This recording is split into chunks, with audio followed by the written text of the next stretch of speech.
दोस्तों, क्या आज से देश में एक पुलिस या स्टेट लागू करने की जोर आजमाइश की जा रही है? ये मैं नहीं कह रहा, ये विपक्षी दल कह रहे हैं और इसके लिए लगातार अमित शाह पर आरोप लगाया जा रहा है कि आज से एक तरह से देश में नए कानूनों को लागू करके बेहिसाब शक्तियां पुलिस को दी जा रही है, जिसका सीधा नुकसान न केवल खुद पुलिस को होगा, वकीलों को होगा, बल्कि सीधा सीधा आपको और मुझको होगा, यानी कि आम जनता को होगा। कैसे आम जनता के लिए ये 3 कानून मुसीबत बन सकते हैं और कौन कौन इसका विरोध कर रहा है, तफसील से मैं आपको इस वीडियो में समझाऊंगा। दोस्तों, ये बहुत ही टेक्निकल मामला है, कानूनी मामला है और कानून की भाषा वैसे भी बहुत टेक्निकल होती है। आप समझते हैं, चाहे अंग्रेजी में हो या हिंदी में हो। मेरा कोशिश होगा कि आगे भी इसमें कई वीडियोस बनाऊं, लेकिन क्योंकि आज से कानून लागू हो रहे हैं, बहुत विस्तार में चीज़ें रखी गई है, लेकिन मैं आपको वो चीज़ें बताता हूं जिसका बेसिकली विरोध हो रहा है। दोस्तों, ये 3 नए कानून है क्या, वो आपको बता देता हूं। मैं आपको भारतीय न्याय संहिता, भारतीय नागरिक सुरक्षा संहिता और भारतीय साक्ष्य अधिनियम।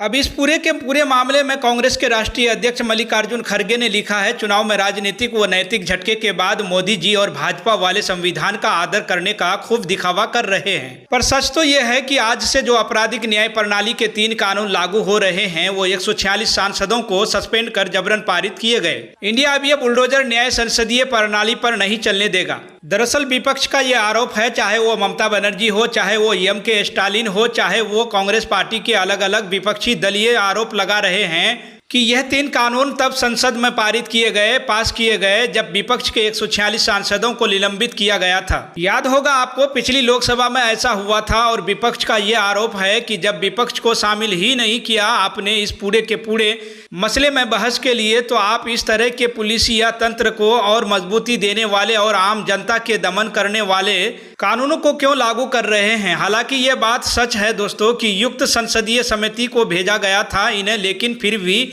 विपक्षी सदस्यों के विचारों को नज़रअंदाज किया गया था। इस समिति में जब ये इन्हें भेजा गया था, ये भी कहना है, तो बड़ा सवाल ये है कि इन तीनों कानूनों में ऐसा क्या है जिसको लेकर विपक्षी दलीय आरोप लगा रहे हैं कि पुलिस को बेहिसाब जो पावर्स दे दी गई है, इससे सीधा दमन आम जनता का होगा, उन लोगों का होगा जो सरकार से सवाल पूछ सकते हैं या फिर सरकार की भाषा बोलने को तैयार नहीं है। दोस्तों, ये जो जानकारी मैं ले रहा हूँ, ये पंजाब केसरी के एक एडिटोरियल विपिन पब्बी के इस आर्टिकल से ले रहा हूँ और इसमें क्योंकि आसान भाषा में बताया गया है, तो मैं विस्तार से आपको इसमें बताता हूँ।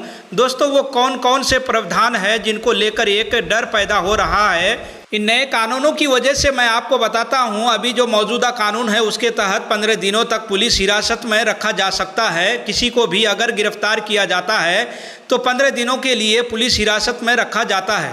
अब जो नए कानून है उसमें अगर हिरासत में रखा जा सकता है तो इसकी अवधि बढ़ा दी गई है। जो वक्त था 15 दिनों का, वो 60 से 90 दिन कर दिया गया। मतलब टुकड़ों में 60 या 90 दिन तक पुलिस रख सकती है। ये एक सबसे डरावना पहलू है इस नए कानून के प्रावधान का और इस प्रावधान का दुरुपयोग होने की बहुत संभावना है, क्योंकि आप जानते हैं हमारे देश में पुलिस या तंत्र वैसे भी कोई दुरुस्त नहीं है। अमूमन हमेशा ये कहा जाता है कि पुलिस रिफॉर्म की बहुत ज़रूरत है और थानों में जिस तरह से मौतें होती है उसको लेकर भी लगातार सवाल होते रहते हैं। ऐसे में पुलिस को इतना मतलब हद से ज़्यादा पावर देना क्या हम अफोर्ड कर सकते हैं?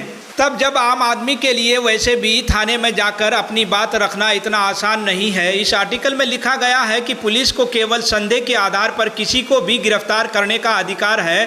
हालांकि गिरफ्तारी के 24 घंटे के भीतर आरोपी को मजिस्ट्रेट के सामने पेश करा जाता है। वो आज भी करा जाता है, आगे भी करा जाएगा, लेकिन मजिस्ट्रेट लगभग हमेशा ही पुलिस को रिमांड देता है। ऐसा कभी हुआ नहीं है कि मजिस्ट्रेट ने रिमांड नहीं, मजिस्ट्रेट रिमांड देगा। इसलिए अब किसी भी व्यक्ति को जेल नहीं बल्कि जमानत के सिद्धांत के विपरीत 90 दिनों तक पुलिस हिरासत में रखने की ताकत पुलिस को मिल जाएगी। इस आर्टिकल में लिखा है कि इसमें दुरुपयोग हो सकता है और न्याय मिलने में देरी हो सकती है। कई अन्य खामियां भी हैं जिसकी निपटारा किया जाना चाहिए और सोच समझकर इस पर फैसला होना चाहिए और इम्प्लॉयमेंटेशन में इतनी जल्दबाजी नहीं करनी चाहिए। बहुत से लोग इस बारे में लिख रहे हैं। जैसे ममता बनर्जी ने बाकायदा देखिए इसको लेकर के चिट्ठी लिखी है प्रधानमंत्री मोदी को। दोस्तों, ममता बनर्जी ने मोदी को चिट्ठी लिखते हुए कहा है कि तीनों क्रिमिनल कानूनों को लागू करना फिलहाल टाल दीजिए। इन कानूनों को जल्दी से पास किया गया है और हम चाहते हैं कि इस पूरे के पूरे मामले में अभी समीक्षा हो जाए। इसके बाद तमिलनाडु के मुख्यमंत्री हैं, उन्होंने भी इस पूरे के पूरे मामले में एक तरह से अपील की है केंद्र सरकार से कि नए आपराधिक कानूनों पर रोक लगाकर हित कार्य से पहले बात कर ली जाए, उसके बाद केंद्र सरकार इस पूरे के पूरे मामले में आगे बढ़े।